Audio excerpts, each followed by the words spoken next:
Good afternoon, everyone. My name is Dr. Ashraf Ali from Hashemite University, Electrical Engineering Department.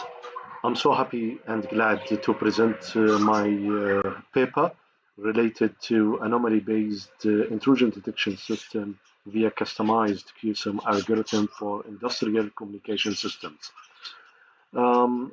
It's very unfortunate to me to having this presentation sorted remotely. I would rather having it physically in Morocco, firstly to visit this beautiful country, and to meet you, the other researchers, and try to exchange ideas and try to answer your questions in the best way. Hopefully, this will happen in the near future. Not to take long, let me get into the research. This paper mainly targeting the obstacle of detecting the early signs of any external attack. So, as you know, the industrial communication systems is designed in the during the third revolution, industrial revolutions, to be a closed system. In other ways, whatever happens inside the factory plant remains there in sense that the data are collected inside it. The control or the logic is already implemented by the PLC, which manages the production cycle of the plant. This may be monitored remotely using a SCADA system, but normally the SCADA will not alter the operation of the factory plant. Now, speaking about the Industrial Revolution 4, things has changed in a sense that now the production cycles and production lines are more interconnected to the external world via the IoT infrastructure. And by saying IoT, we clearly have too many sensors distributed inside the factory plant that need to be connected to the PLC, and having one extra mile of having those sensors data being exported to an external entity that's able to analyze the network traffic and decide the best way to optimize the production cycle, and in our case, in this paper, to decide whether there's an external attack or not. Well, this advancement in the communication platform of the industrial communication systems wasn't accompanied by a similar threat detection mechanisms. So this paper will propose an approach where we are able to detect what happens inside the factory and how to mitigate any possible attacks in real time. All right, as you see here, here's a more focused view to the architecture inside the factory plant. As you see, here's the PLC where it's considered the core of the entire system. Let me please make the laser active. So here's the PLC. It's the core of the entire systems. Here's the different production lines, as you can see. Any production line is made of actuators and sensors. We count on the sensor readings mainly to decide to be aggregated via the PLC. The PLC is not supposed to communicate with any other networking entity. It's able to do the job based on the ladder diagram or the high-level instruction set that has been programmed via the control engineer of the factory plant. The tasks is already predefined, so everything is already set based on a precise timing criteria that's considered a crucial part of the liaison between the different factory components.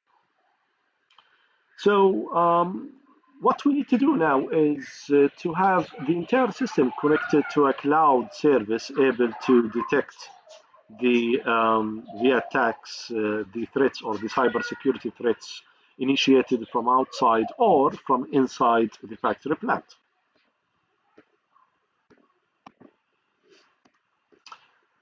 All right, in order to do so, then we need to have a customized security solution. Now, by saying customized, then this means implicitly that we need to have an awareness of the current state of the production cycle in order to decide whether the production cycle mechanism has been altered by an attacker or not. If there is a compromise, this also needs to be detected autonomously. Speaking about Industrial Revolution 4, everything happens autonomously. Everything needs to be run by and set by its own. No human interventions or labors need to be involved, as clearly that humans wouldn't be able to detect slight variations in the production cycle. They may be interested more about having products generated and commodities and the stock getting to that factory plant, but knowing that some production cycles, even minimal alterations, may cause a huge problems, we need to decide how we exactly need to develop this customized solution. Well, let me start with cumulative CUSUM algorithm. The CUSUM algorithm is mainly considered a quality control mechanism that monitors the traffic or monitors certain parameter and decide whether this parameters builds accumulatively after it exceeds until it reaches to a certain threshold or not. Clearly, this algorithm has too many applications. One of them is the stock exchange market. Wherever you find data or historical time series data, then this algorithm can be applied within this context. The main input for this algorithm is what's called the observation set. And in our approach, we are targeting the traffic generated via the session initiation protocol. The session initiation protocol, or SIP, is mainly used for multimedia services. It has been used as well for control mechanisms where we have too many smart home applications that use SIP protocol to send commands and get responses. So we assume that the industrial facility uses this protocol to control the inside the warehouse production cycle logic. Each successive transmission of a SIP message is followed by a response. So mainly we are collecting the time the response has been sent and the time the response has been received via centralized networking device. We will see it shortly. And then decide what's the time difference between the transmitted and the received responses. All right. Here's the basic theory behind the CUSUM algorithm. Responses first, the responses time delay difference is calculated via this equation where delta for each response divided by alpha represents the ratio between the number of the sent requests, the time difference between the sent and received responses divided by the total number of the sent requests. Delta itself, as I said, is represented by those time differences where alpha is the total number of sent requests per unit time and beta is the total number of received responses per unit time. So it's mainly a calculation of the variations between the rate where responses is being transmitted and the rate where the responses is being received. We need to agree now that the rate or the difference between the rates reflects as well a difference between the processing delay inside the factory plant. In other words, the more responses I get sent to that factory plant, the more time it needs for that industrial plant to process those responses. We assume that if everything is okay and the hardware or the processing power inside the industrial plant is able to digest all those received responses, then the transmitted and received rates will be equal. Otherwise, if there is any variations, minimal variations, and clearly we will have less rate of received responses compared to the transmitted one, then this could be a sign that there is something wrong going inside the factory plant. So to detect those or to make a number out of those things, then the CUSUM takes the response, and then after that measures using those set of constants, mu, kappa, and sigma, measures take that as a measuring factor and add to that the previous calculated value of the CUSUM algorithm. So clearly it counts on the previous values to get a new generated ones. Having a look at the numbers, to these numbers, we note that the mean value in each iteration of this algorithm, where I represent the index of that, then the mean value added to that standard deviation and added to that a reference value or allowance are calculated to each other in order to set up a correction factor for the next reading of the observation set. Well, kappa can be written as the multiplication of the mean by the standard deviation divided by 2. The more variance of the data, the more kappa will increase. And delta, in this case, or this value, will be simply the difference between the current mean and the previous mean divided by sigma.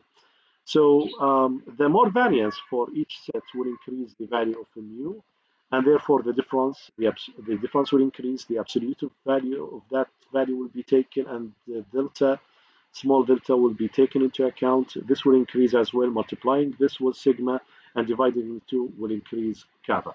So this is a cumulative algorithm, and we expect that if the variance increases, then the algorithm will build autonomously.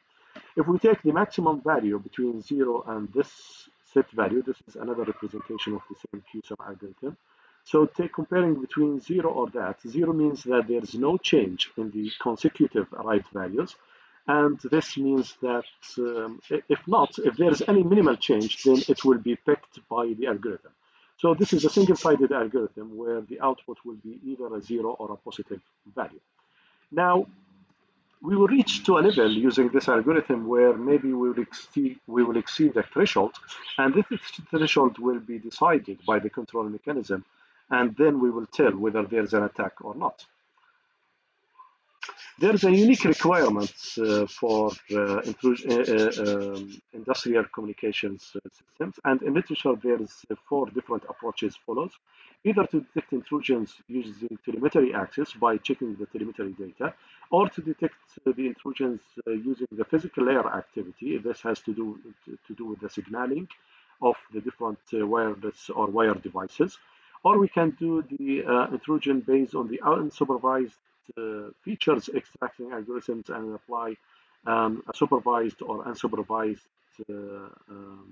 machine learning algorithms, or a detection via traffic prediction.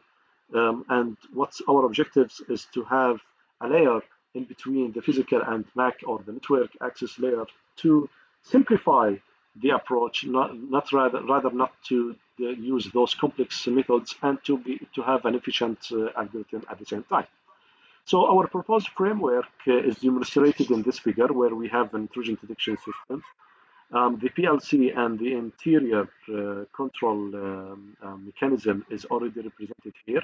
We need to have a PLC connected to a database. This can be achieved using the new and modern PLC controllers like the S7 1200 model, where it can export all the sensor data and the decision-making process to a database managed by the SQL server.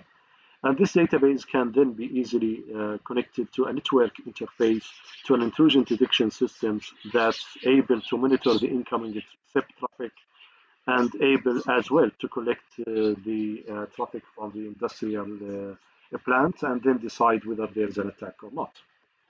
So the IDS will work as an interface between the internal and external components of the